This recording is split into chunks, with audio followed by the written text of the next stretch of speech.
Hello friends, welcome back to our channel. என்னோடய ஸ்டைலில் டேஸ்டியான ஒரு பிரண்டை தொகையில் செய்யலாமா? அதுக்கு தேவையான அளவு பிரண்டை எடுத்துருக்கேன். பிரண்டை நல்லா நம்ம க்ளீன் பண்ணிக்கணும்.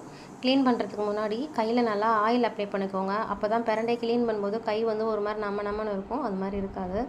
அதோட ஜாயினில் உடச்சிட்டு கையில் க்ளீன் பண்ணாதீங்க. கத்தி வச்சு இழுத்தோன்னா அதில் இருக்க ஸ்கின்னெல்லாம் வந்துடும். நம்ம கையில் இந்த நமப்பும் வராது.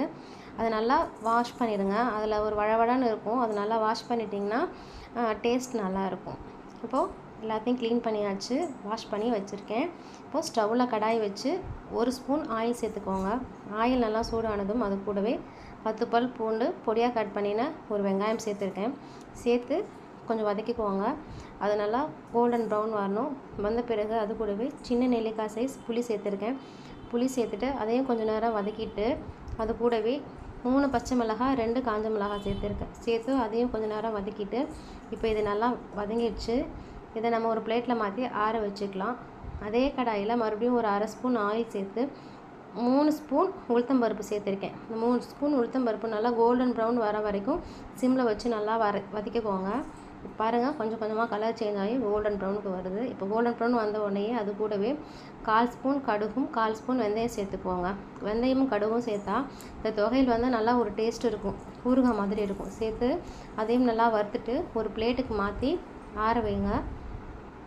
இப்போ அதை ஆறட்டும்.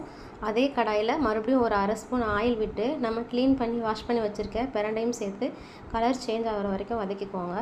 அப்போ தான் தொகையிலோட டேஸ்ட்டு நல்லாயிருக்கும். இப்போது பாருங்கள், நல்லா அது கலர் சேஞ்ச் ஆகி வதங்கி வந்துடுச்சு. அது கூடவே கொஞ்சம் கல்லுப்பும் சேர்த்துக்கிறேன்.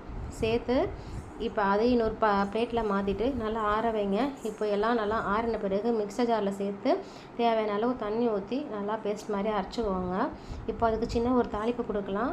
மறுபடியும் கடாயை வச்சு தாளிக்கிறதுக்கு நல்லெண்ணெய் சேர்த்திங்கன்னா டேஸ்ட் ரொம்ப நல்லாயிருக்கும். ஒரு 2 ஸ்பூன் நான் நல்லெண்ணெய் சேர்த்துருக்கேன். கொஞ்சம் கடுகு, கொஞ்சம் கருவேப்பிலை சேர்த்து அடுப்பை ஆஃப் பண்ணிவிடுங்க. ஆஃப் பண்ணிவிட்டு இப்போ இந்த பிரண்டை தொகையில் நம்ம அரைச்சி வச்சுருக்கோம் இல்லையா, அதை உள்ளே சேர்த்துக்கோங்க. உள்ளே சேர்த்துட்டு மறுபடியும் ஸ்டவ் ஆன் பண்ணி ஒரு 10 நிமிஷம் அடி பிடிக்காமல் திருப்பி விட்டிங்கன்னா டேஸ்டியான, நல்லா கடையில் ஒட்டாமல் திருப்பணும். ஸ்பூன் வச்சு திருப்பிட்டிங்கன்னா டேஸ்டியான பிரண்டை தொகைகள் ரெடி. வீட்டில் நீங்களும் செஞ்சு பார்த்துட்டு டேஸ்ட் எப்படி இருக்குன்னு கமெண்ட் பண்ணுங்கள்.